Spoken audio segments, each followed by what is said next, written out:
don't know if you can see it very well, but right above that, the American flag, there's a little red spot in the sky in the lens, but if you could see what I could see, it's forming like a red V that comes down to a single point. And I don't know, in my field of vision, it's maybe, I don't know, I can't really describe the actual relative size of it. There's nothing to contrast it against, but I'm zoomed in as far as I can, and you can barely see it.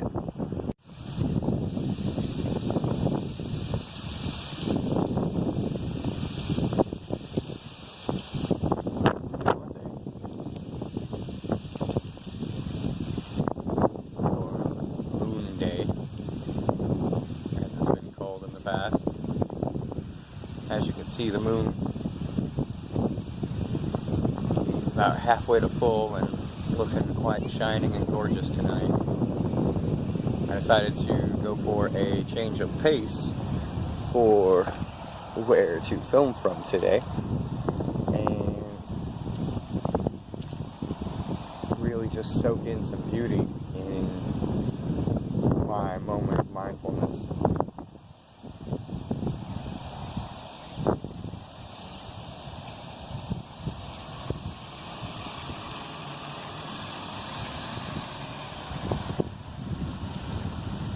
I'm up here in Guthrie today and sitting out in front of the Masonic Lodge, and it's just very peaceful. The wind's going.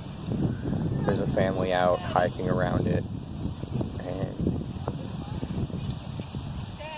the skies are turning beautiful shades of purple and blue, orange, pink, with a beautiful band of gold and yellow separating them. That red thing in the sky disappeared, but now there's a new one. I don't know what they are, but they look cool.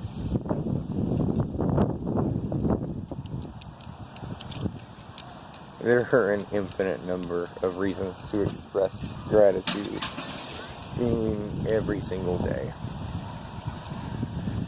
Today, for instance, money has literally just rained down on me from a variety of sources, and so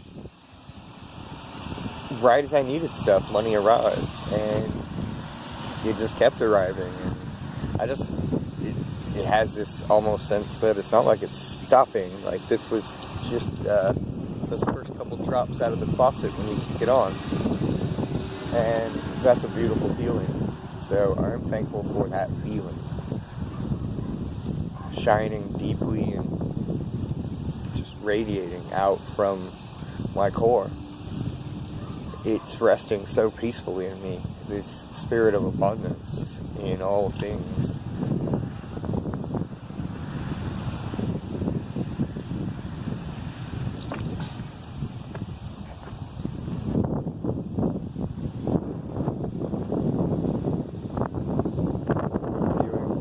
With your Moonday, are you taking a moment to notice those subtle connections that exist? I am.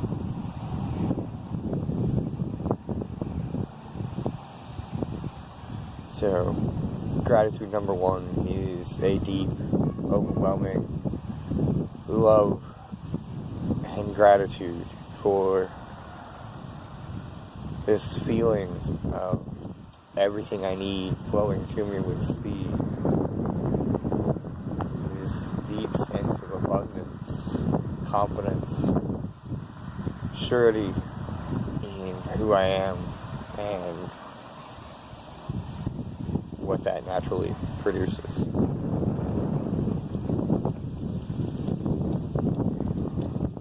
That breeze feels beautiful. It got warm today here. So, I know everybody's complaining about global warming, but I'm going to take a moment to be thankful for global warming, allowing me to have a mid-70s degree day here in Oklahoma in the last couple days of November.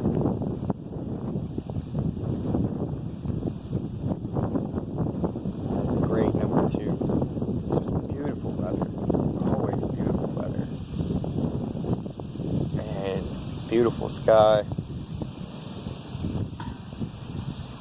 And even all the trees that are shedding their leaves, and all the grass and plants that seem to be dying off for the approaching winter,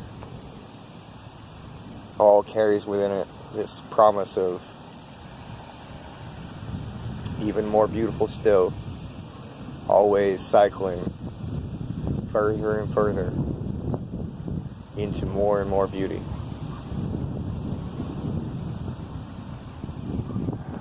Gratitude number 3 for today is I'm thankful to myself for all the decisions that I made that led to the life I'm living right now.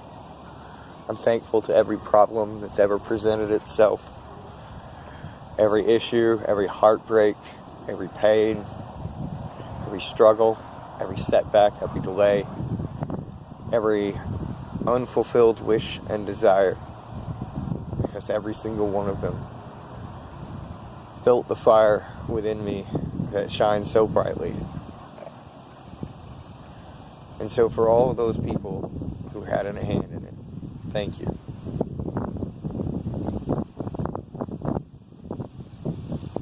Sincerely, thank you.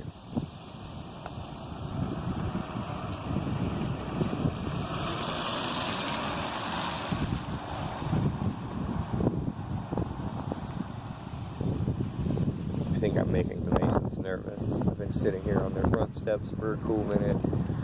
More than 2 of their trucks have driven by and just kind of taking a look at me. It's always fun. But I'm not worried about it. There's nothing to worry about. I think that's where I want to go with today's vlog, is conspiracies and secret orders and all that fear-mongering that kind of develops from it. You know, I'm not going to go into tinfoil hat requirements, but I will kind of bring to light this idea that's been pushing itself up from the depths of my subconscious. I'd like to think. More likely I'm just a receiver for the thought, but I've been thinking a lot about these conspiracy theories, the people that espouse them, myself included. I've done it many times in the past.